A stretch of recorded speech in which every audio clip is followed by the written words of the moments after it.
Hola, ¿qué tal? Les mando un saludo a todos. Mi nombre es Claudio González, más conocido en redes sociales como Kimera Drummer. Pueden buscarme acá en todas mis redes sociales bajo ese seudónimo o bajo mi nombre completo, Claudio René González Ramírez. Y hago este video para reflexionar sobre un tema. Yo quisiera hablar en esta ocasión, eh, razonar un poco, reflexionar respecto de la idea de voluntad, de la relación de la voluntad con la libertad y en el hombre, por supuesto, pero especialmente en relación a Dios mismo. Yo soy de tradición calvinista. Yo creo en la soberanía absoluta de Dios sobre todas las cosas, incluida la voluntad del hombre. No voy a hacer una teodicea en este video, es decir, una justificación del control de Dios sobre el pecado, sobre el mal. Lo voy a dejar para otro video que estoy pensando hacer. Eh, Pero quiero en este momento hablar solamente del concepto de voluntad y libertad y su relación con Dios. ¿Ya? He escuchado por ahí en otros videos que he visto, en debates en los que he participado, en libros que he leído, eh, que se relaciona muchas veces la libertad de la voluntad del hombre con su imagen de Dios. Es decir, supuestamente, por cuanto Dios es libre, el hombre tiene que ser libre porque fue hecho a imagen de Dios. Eh, por otras partes también he escuchado condenas a la soberanía de Dios sobre el hombre, en particular sobre el hombre malo, eh, con conceptos que me parecen sacados no sé si serán reales o no, pero me parecen sacados del sombrero, como el de la coacción metafísica. Tengo un hermano ahí a quien yo aprecio mucho, que lo he escuchado hablar sobre esta idea de la coacción metafísica, que no tiene mucho sentido porque la coacción implica la necesaria existencia de dos fuerzas que pueden eventualmente tener resistencia, en tanto que la metafísica, en relación a la omnipotencia de Dios en el control de todas las cosas, anula cualquier posibilidad de resistencia, porque Dios es el que da el poder y Dios es el que activa, el que mueve a ese poder que da a la acción, a la causación. En estricto rigor, entonces no existiría una resistencia al poder de Dios, sino que aquello a lo que Dios da poder y mueve, termina siendo finalmente lo que Dios siempre se propuso que haga. No existe eso de la coacción metafísica, no existe la posibilidad de resistencia al poder, a la omnipotencia de Dios. De hecho, si la omnipotencia pudiera ser resistida, entonces no sería omnipotencia. Eh, cuando entendemos que el poder más fuerte es aquel que, sin noción de su aplicación, se ejerce, vamos a entender que la omnipotencia que puede ser resistida, entonces no es omnipotencia. Así es simple. Pero no me voy a distraer mucho eh, por esos lados. Me quiero enfocar en el tema en particular que estoy tratando aquí.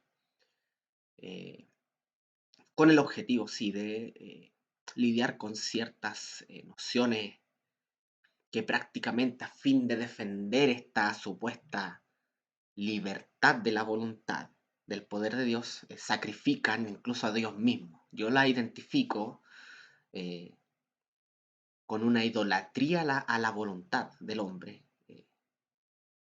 cuyo mantenimiento vale sacrificar eh, a- al ser de Dios.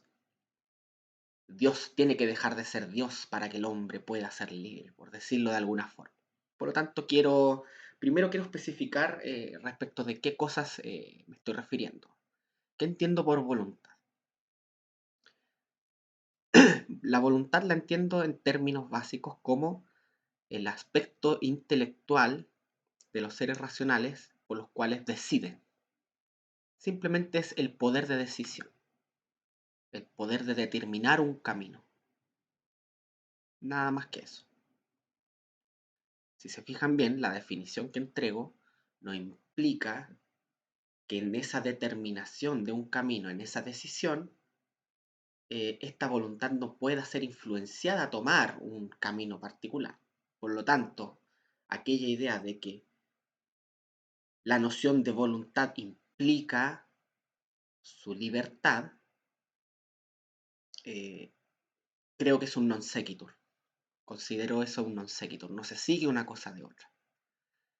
La capacidad de decidir en el hombre no es autónoma de los otros aspectos del hombre mismo. Y tampoco es un poder autónomo en sí mismo, aislado del resto de lo que el hombre mismo es. Eh, la voluntad en sí se mueve en virtud de lo que el hombre es en sí, en virtud de lo que el hombre, de las condiciones en las cuales el hombre existe, en aquellas características que tiene, en aquellos gustos que ha cultivado. Por lo tanto, no podemos afirmar que la voluntad en sí misma, como poder, es autónomo, ¿no? Esa idea de que la voluntad presupone libertad no se sigue, es un non sequitur, no existe, no, es imposible. No existe una voluntad autónoma fuera de lo que es el ser del hombre mismo o el ser racional en el que estemos pensando, que se mueva por sí misma hacia donde quiera o de manera autónoma, vuelvo a insistir en este concepto de la autonomía. Entonces ya, tenemos que la voluntad es eh, es el poder de los seres racionales de determinar un curso de acción, de determinar un camino eh, con libertad. En este contexto en el que estoy discutiendo, yo entiendo la autonomía de, antes que el poder para. ¿Por qué lo entiendo de forma predominante como la libertad de? Porque en el contexto en que involucramos a Dios en la discusión, el enfoque es si somos libres de Dios para ejercer ciertos cursos de acción. En este caso, si somos libres del poder de Dios para ejercer estos cursos de acción. Entonces, libertad entendido como la autonomía para, o sea, la autonomía de. Somos libres de Dios, es nuestra voluntad autónoma del poder de Dios y de las determinaciones de Dios para moverse, ya sea en resistencia o ya sea de manera totalmente divorciada de su poder, hacia algún curso de acción en particular, por ejemplo, hacia el pecado. Se nos dice que, como dije en un principio, eh,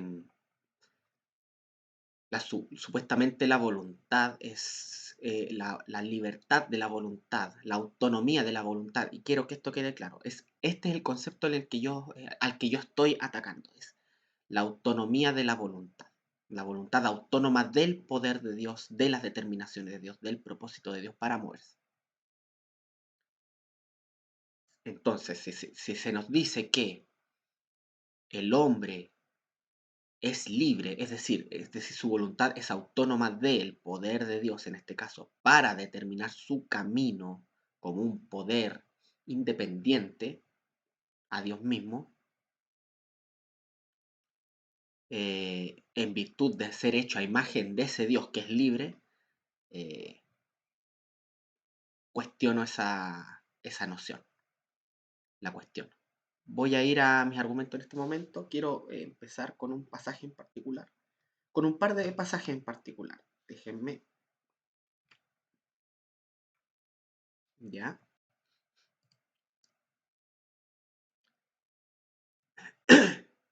Primero que todo, Mateo 7 del 17 al 18. Dice, así, todo buen árbol da buenos frutos, pero el árbol malo da frutos malos. No puede el buen árbol dar malos frutos, ni el árbol malo dar frutos buenos. Esto nos establece un principio que es evidente en toda la escritura y que afecta directamente a las voliciones del hombre. Es decir, previo a la abolición está la ontología, la constitución del hombre mismo. El árbol es el hombre, su constitución. Las decisiones del hombre van a estar teñidas de la constitución del hombre que ejerce esas decisiones. Es decir, si el árbol es bueno, es decir, si el hombre es bueno, sus frutos, es decir, sus voliciones, sus decisiones, sus obras, sus pensamientos, van a ser buenos. Pero si el árbol, es decir, la constitución, es mala, entonces los frutos que dé el hombre van a ser malos en ese sentido. Y acá hay un aspecto dialéctico en este sentido. Si es que podemos usar ese término, claro está. En que el buen árbol no puede dar mal fruto. Es decir, el árbol bueno necesariamente va a dar fruto que será bueno. Y el árbol malo necesariamente va a dar fruto que será malo. No puede el árbol bueno dar fruto malo. Y no puede el árbol malo dar fruto bueno. Hay un conflicto ahí. Hay una distinción que excluye las dos, una opción de la otra. ¿Ya? Pero el principio general que se nos enseña aquí es que las determinaciones de la voluntad, las decisiones de la voluntad, en este sentido, van a, van a tener su calidad heredada del árbol o de la constitución del ser del cual proceden.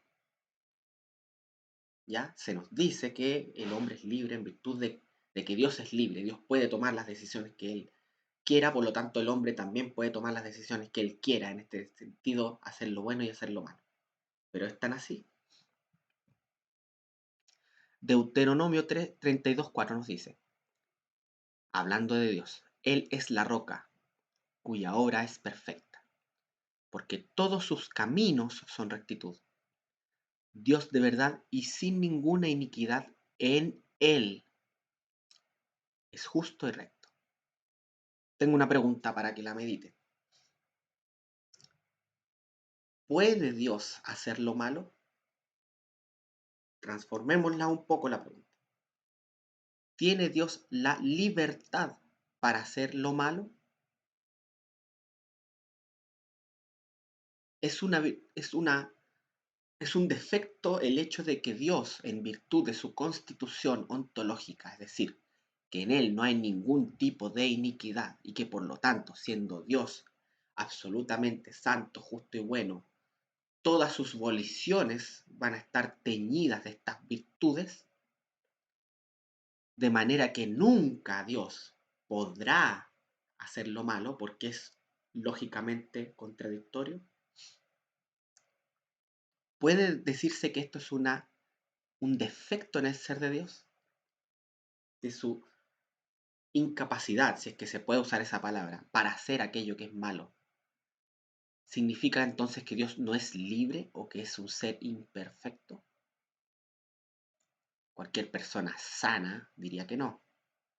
Al contrario, el hecho de que Dios sea bueno y que el fruto de sus voliciones sea necesariamente justo, santo y bueno, por cuanto aquel que las ejerce es justo, santo y bueno, de tal manera que él no se sienta tentado por el pecado ni pueda pecar, como diría Santiago, por implicancia, porque Dios no puede pecar, es una virtud en él. Es nuestra seguridad de que él siempre, por necesidad, va a ser justo, bueno, va a ser fiel a sus promesas. Y sin embargo, no existe ser más libre que Dios mismo. En otras palabras, que el hombre pueda pecar no implica necesariamente que la capacidad de pecar en el hombre sea una virtud loable. Al contrario, todo cristiano que ha experimentado la gracia de Dios, que ha experimentado el poder del pecado también en su vida, lo que quiere es ser libre de ese poder. Pero esto también tiene mucha relación con lo que la Biblia habla sobre lo que es la libertad. La libertad es, en realidad, en la Biblia tiene un aspecto fuertemente ético-moral, ¿no? Y que obviamente emana también de la constitución ontológica, ¿ya? Nos dice que conoceréis la verdad y la verdad os hará libres. Nos enseña que la verdadera libertad está en hacer lo bueno, en hacer lo justo, en hacer lo que es perfecto ante Dios, lo que es santo. Esa es la verdadera libertad a la cual debemos aspirar. El poder ejercer la virtud es lo que nos hace verdaderamente libres. ¿Por qué? Porque de esa manera reflejamos verdaderamente la libertad que existe en Dios, que es la libertad para obrar de manera justa, santa y buena constantemente en todos sus pensamientos, en todas sus voliciones. Y en tanto que el hombre imite como imagen de Dios las virtudes de Dios, por supuesto adaptadas a la criatura, ¿cómo se llama? Sus atributos comunicables, en tanto el hombre los imite, en ese sentido va a ser libre, como Dios es libre. Entonces la verdadera libertad es la libertad para hacer lo bueno, hacer lo malo, hacer lo injusto, practicar iniquidad, es esclavitud, según lo que la Biblia enseña. Por supuesto, también en otros pasajes se nos dice que debemos ser esclavos de la justicia, que no es otra cosa que prestarnos a nosotros mismos voluntariamente al servicio de lo que Dios ordena como justicia y no ser esclavos del pecado, que es presentarnos voluntariamente a hacer aquello que la carne, el mundo y el diablo nos impelen a hacer. Entonces, tenemos estas dos verdades. Primero, que Dios no puede pecar, que no es una inhabilidad en cuanto a potencia, sino que es una inhabilidad ontológica y lógica. Y donde hay una inhabilidad lógica, en realidad no hay nada, porque el pecar para Dios implicaría una contradicción de términos. Y donde hay una contradicción, entonces no existe, no hay una contradicción, es el encuentro entre dos términos que se hacen ininteligibles el uno al otro. Una contradicción no es algo que exista, no existe, es algo que no se entiende, algo que no tiene existencia en la realidad, que es imposible que suceda. Claro, si lógicamente la potencia para pecar Dios la pudiera tener, por cuanto Dios es omnipotente, entonces esa habilidad la tendría que tener. Pero hablamos de una inhabilidad lógica.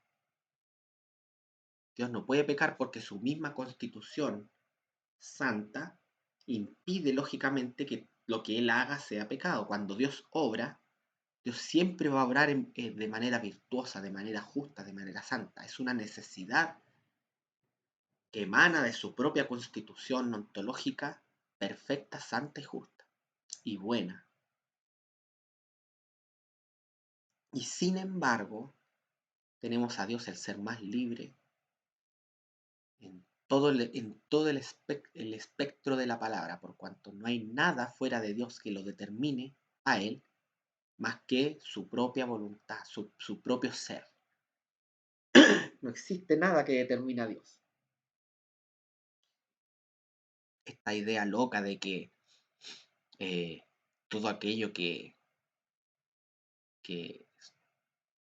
que impida que tu voluntad se mueva hacia donde tú libremente, aunque sea algo irracional, lo desees, implica una opresión, una idea irracional en sí misma. hace opresivo incluso lo natural, hace opresivo incluso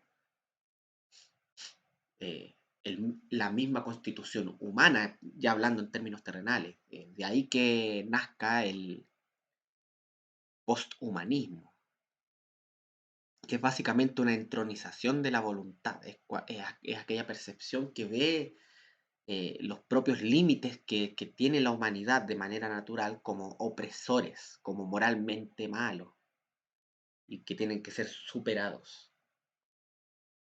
Eh, Eso es irracional, no tiene sentido.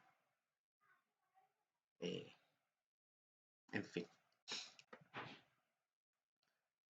Ahora, fortaleciendo esta idea de que el hombre, entonces ya, si el hombre es imagen de Dios, entonces no podemos no ser al hombre mismo parámetros de lo que es ser una imagen de Dios. Tenemos que irnos a Dios. Si la libertad en Dios no consiste en la habilidad, en el poder igual para hacer lo bueno como lo malo, ¿por qué tiene que consistir esa libertad en el hombre en la habilidad para hacer lo bueno y lo malo? No tiene sentido. Entonces, no es que el hombre es libre para hacer lo bueno y lo malo porque fue hecho a imagen y semejanza de Dios. Al contrario, la capacidad para hacer lo malo eh, no puede ser vista en cierto sentido como una perfección o virtud en sí misma, por lo menos así lo percibo yo. Eh, Vamos al otro pasaje. Que la voluntad en sí misma como ente pueda ser abstraída no significa que pueda ser divorciada de la ontología, de la constitución ontológica en la cual existe. ¿Ya? Dice acá, pero el hombre natural no percibe las cosas que son del Espíritu de Dios porque para él son locura y no las puede entender porque se han de discernir espiritualmente. Déjenme hacer un pequeño...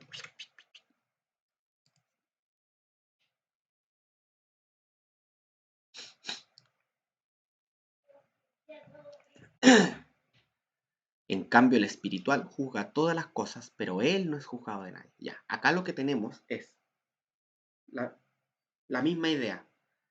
La constitución del hombre, es decir, el hombre natural y el hombre espiritual, determinan en cierto sentido sus reacciones, en este caso, a las cosas que son del Espíritu de Dios. El hombre natural, por su constitución ontológica, no percibe las cosas del Espíritu de Dios y le son locura y no las puede entender correctamente porque se han de discernir espiritualmente. Discernimiento espiritual del cual él adolece. Si el hombre natural no puede percibir las cosas del Espíritu de Dios, no las puede entender porque adolece de este discernimiento espiritual, entonces por necesidad lógica sus voliciones, es decir, sus decisiones, el movimiento de su voluntad, no va a ser un movimiento que vaya en armonía con las cosas del Espíritu de Dios y por lo tanto van a ser pecado, van a ser maldad, van a estar dirigidas a hacer aquello que Dios aborrece. O si hace aquello que tiene en apariencia de piedad, las va a hacer de manera tal que las va a torcer y Dios las va a seguir aborreciendo igual. ¿Ok? En cambio, el espiritual, nuevamente volvemos a la idea de la ontología, de la constitución ontológica del hombre. El hombre espiritual juzga todas las cosas porque él sí tiene discernimiento espiritual, que según 1 Corintios 2, más atrás es la mente de Cristo, el discernimiento espiritual que el Espíritu le ha dado, ¿ya? Tiene este discernimiento espiritual, entonces él puede juzgar las cosas y puede tomar determinaciones y voliciones eh, en armonía con las cosas que son del Espíritu. Puede hacer lo que es bueno, puede hacer lo que es correcto, porque él en su constitución tiene algo que el hombre natural no tiene, ¿ya? Y sin embargo, el hombre natural, cuando obra en virtud de su ontología y ejerce sus voliciones en virtud de su es decir, da frutos en virtud de él, de lo que él como árbol es, lo hace de manera libre, pero no autónoma del poder de Dios. No existe ningún hombre en la tierra que sea autónomo del poder de Dios. Eso no existe. ¿Ya? Lo mismo que el hombre espiritual, cuando juzga y tiene este discernimiento en su ontología, no lo hace de manera autónoma al poder de Dios. Al contrario, nosotros que hemos creído en Cristo, entendemos que los buenos frutos que damos, las decisiones correctas que tomamos, proceden de la obra del Espíritu Santo en nosotros, de manera que el movimiento de nuestra voluntad está en armonía con las cosas del Espíritu, porque Dios nos mueve hacia el bien, hacia la justicia. Como dice Pablo, porque Dios ha puesto en vosotros tanto el querer como el hacer, el querer, el deseo, como el hacer, es decir, la decisión, el fruto, el movimiento, según su buena voluntad. Pero cuando ese Dios omnipotente se encuentra con el hombre natural, por necesidad lógica, al moverlo con su omnipotencia, ese hombre natural va a dar fruto en coherencia con su estado ontológico. En este caso es el pecado. Como diría Lutero en el De Servo Arbitrio, que Dios encuentra al hombre en el estado, o sea, Dios lo encuentra en el estado en el que está como pecador y lo mueve por su medio de su omnipotencia en ese estado, y por lo tanto aquello que ese hombre natural, ese hombre pecador, caído, muerto en delitos y pecados, va a ser impelido por la voluntad de Dios, por el poder de Dios, necesariamente va a ser pecado. No hay otra conclusión. Es imposible llegar a otra conclusión, porque el árbol malo no va a dar buen fruto y el árbol bueno no va a dar mal fruto. Sin embargo, en el creyente existe esta doble condición. El creyente, el creyente tiene una lucha tanto con la carne y el Espíritu Santo, que lucha también con esta parte muerta que tenemos aquellos que hemos sido redimidos por Cristo en esta tierra, que es una experiencia natural a todos los hijos de Dios. Bueno, acá en Efesios 2, del 1 al 3, se fortalece esta idea de que el estado de muerte en el que nos encontrábamos era un estado en el cual debemos ser liberados antes de poder reaccionar a las cosas de Dios. Nosotros decimos que esto tiene que ver con la regeneración. La fe es un buen fruto, la fe es una obra buena. Yo considero, bajo ciertos argumentos que tengo, que la fe es una obra en sí misma. Y la fe como una buena obra, porque creer en Dios es algo bueno, no puede emanar de un árbol malo. Ese árbol tiene que ser hecho bueno antes de que pueda creer. Y este es el estado en el cual el Hijo de Dios se encuentra antes de creer. Y Él os dio vida a vosotros cuando estabais muertos en vuestros delitos y pecados, en los cuales anduvisteis en otro tiempo, siguiendo la corriente de este mundo, conforme al príncipe de la potestad del aire, el espíritu que ahora opera en los hijos de desobediencia, entre los cuales también todos nosotros vivimos en otro tiempo en los deseos de nuestra carne, haciendo la voluntad de la carne y de los pensamientos, y éramos por naturaleza hijos de ira, lo mismo que los demás. De este estado es que Dios nos libera cuando nos da vida. Y dándonos vida, nosotros ya podemos ver el reino de Dios, podemos reaccionar a las cosas del Espíritu de Dios y podemos en consecuencia creer en Cristo para salvación. Pero antes que eso, nuestro estado ontológico nos impelía a hacer aquello que estaba conforme a la carne, conforme al mundo, conforme al príncipe de la potestad del aire, etc. Los frutos de nuestras voliciones iban en armonía con la carne, con el mal, con los malos deseos. ¿Ya? Pero el creyente, cuando es redimido, no es liberado completamente de su pecado.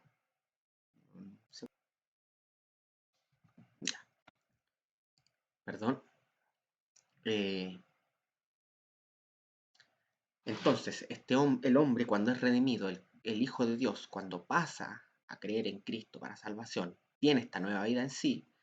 Dios ha determinado no liberarle completamente en este mundo de cierta aspecto de muerte. Y esta es la experiencia del creyente. Dice, así que, Romanos 7 del 21 al 25, así que queriendo yo hacer el bien, es decir, queriendo yo hacer aquello que la ley de Dios me dice que haga, queriendo yo obedecer a Dios, hay esta ley, este poder, que el mal está en mí. Porque según el hombre interior, me deleito en la ley de Dios, es decir, según mis pensamientos, según mi, mis nociones más íntimas, aquellas que proceden de la mente de Cristo que tenemos en nosotros, nos deleitamos en la ley de Dios. Nosotros queremos hacer la ley de lo que Dios determina en su ley. Nosotros queremos ser fieles, queremos dejar la idolatría, queremos dejar la lujuria, queremos dejar la mentira, la codicia. Entonces nos deleitamos, juzgamos que la ley es justa, juzgamos que aquello que Dios nos ordena es lo bueno, lo santo, lo justo, y queremos hacerlo. Dice, porque según el hombre interior me deleito en la ley de Dios, pero veo otra ley en mis miembros que se rebela contra la ley de mi mente y que me lleva cautivo a la ley del pecado que está en mis miembros. Miserable de mí, ¿quién me librará de este cuerpo de muerte? Esto no lo vean desde un aspecto gnóstico, no es que el cuerpo en sí mismo sea malo, pero el cuerpo es el centro de operaciones tanto de la justicia como del pecado. Entonces, el creyente tiene esta pelea en sí mismo, que también está graficada en Gálatas 5, eh, es la pelea entre el espíritu, en este caso el Espíritu Santo, y la carne. Hay un conflicto ahí entre la vida nueva que el Espíritu ha puesto en nosotros, los que hemos creído en Cristo, y los vestigios de la carne, de la muerte que aún están en nosotros, que nos llevan a desear aquellas cosas que sabemos que son malas, nos llevan muchas veces a hacer aquello que sabemos que no debemos hacer. Y ante esta realidad nosotros eh, sufrimos, nosotros nos lamentamos. ¿Quién nos va a librar de este cuerpo de muerte?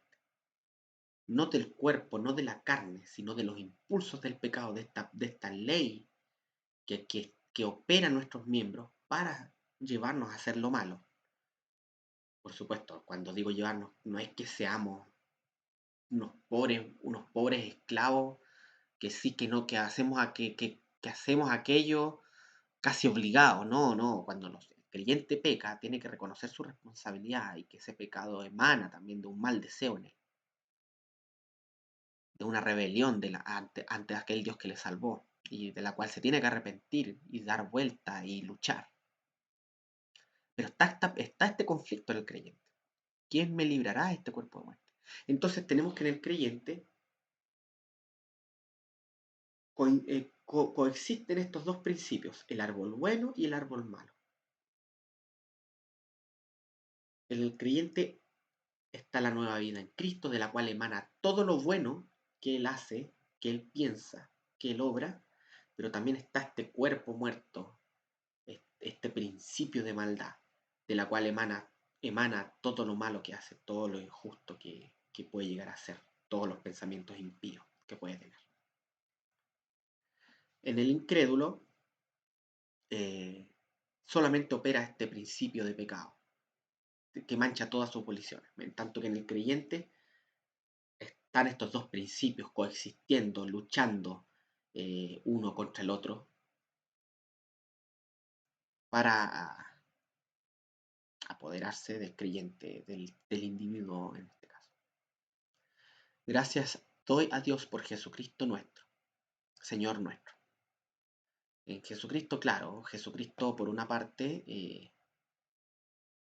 nos libra de las consecuencias de nuestra maldad, de las consecuencias de aquella carne que aún permanece en nosotros, al retirar por medio de su muerte el obstáculo que había delante de Dios, que era el pecado y la ley, y hablo de la justificación.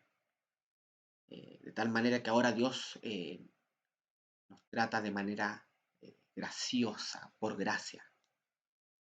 No nos trata a la luz de la ley, de manera punitiva, de manera condenatoria, sino que nos trata a la luz de la gracia, como Padre.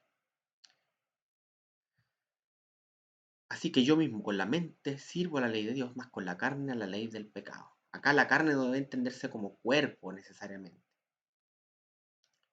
sino como al principio de pecado, al principio a esta fuerza, a este poder de la carne que aún hay en nosotros. ¿Ya? Entonces, vamos recapitulando un poco este asunto. Ya. Entonces, se nos dice que la libertad del hombre, es decir, esa autonomía que existe del poder de Dios para hacer lo malo, eh, es producto de la imagen de Dios en el hombre. Nos dimos cuenta que no es así, porque Dios, siendo aún el ser más libre que existe, que hay, Él obra en virtud de su naturaleza, de su ser justo, santo y bueno, de tal manera que Él no hace lo malo, no desea lo malo, no puede hacer el mal.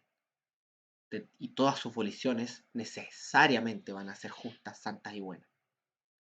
Si Dios adolece de esta habilidad para hacer el mal y sin embargo sigue siendo libre, no podemos decir que el hombre, que la capacidad de hacer lo malo sea una virtud que hay que defender. Al contrario,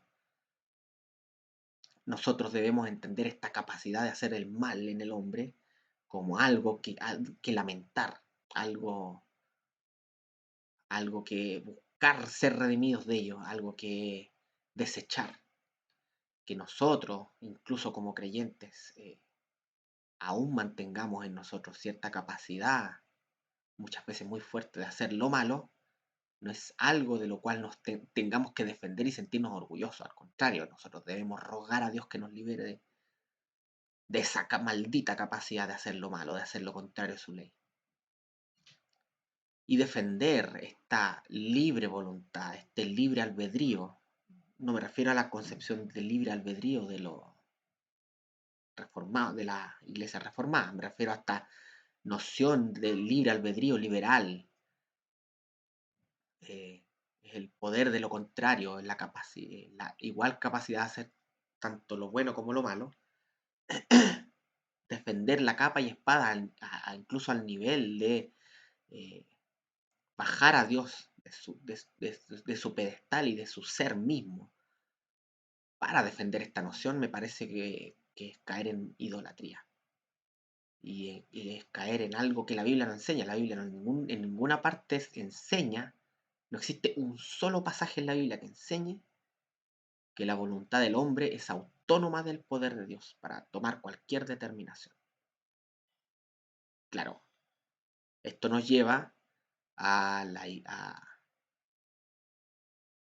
idea de teodicea, es decir, que dada esta noción de que Dios es absolutamente soberano, incluso sobre las voliciones del hombre, entonces, ¿qué pasa con el pecado? ¿Qué pasa cuando el hombre peca? ¿Cuál es la relación entre la soberanía de Dios y el pecado del hombre? Si entendemos que Dios es soberano y el hombre peca, y sin embargo ese pecado no emana, o sea, emana del hombre mismo, pero no nace de la autonomía de su voluntad, entonces estamos haciendo a Dios autor del pecado. Eso es una discusión que es un tema que voy a tratar en otro video. Pero básicamente lo que quiero decir es lo siguiente, esta noción de la autonomía, de la voluntad autónoma del poder de Dios es algo ajeno a lo que enseña la Biblia. La Biblia en ninguna parte enseña que la voluntad del hombre es autónoma del poder de Dios. Por el contrario, nos enseña que Dios es el que pone en vosotros tanto el querer como el hacer según su buena voluntad. Nos enseña que en Apocalipsis 19:19 o 17:17, no recuerdo bien, dice que y porque Dios puso en el corazón de ellos hacer lo siguiente, entregar el poder a la bestia, obviamente no era algo bueno. Y sin embargo Dios se mantiene justo y santo y bueno cuando hace esas cosas. Pero eso va a dar para otro video. En otro video voy a tratar el asunto de la teodicea,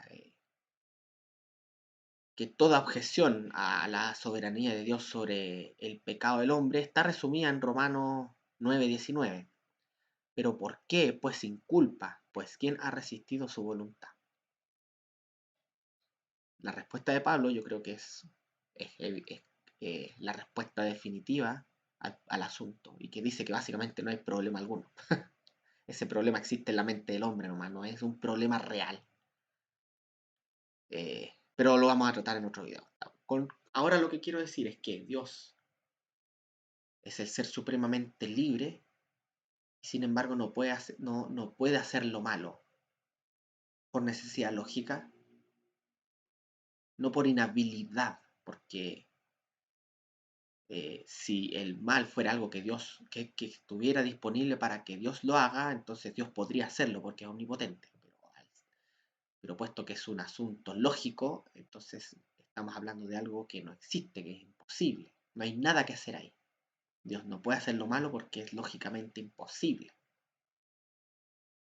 Hablar de Dios haciendo lo malo es como hablar del círculo cuadrado, por ejemplo. Así que, bueno, dejo estas reflexiones. Espero que se entiendan. Este es un video que hice sin haberme hecho un sketch al respecto. Pero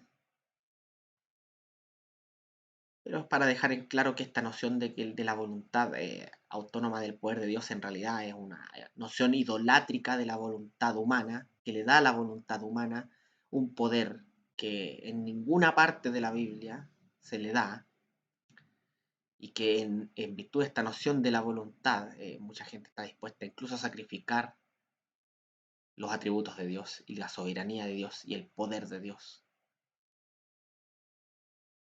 para mantener esta voluntad inexistente, autónoma, vigente. Eso. Espero que se entienda, espero que haya quedado meridianamente claro. Cualquier cosa me pueden preguntar, ya sea en mis redes sociales o en los comentarios. Déjenme un like, suscríbanse, activen la campanita.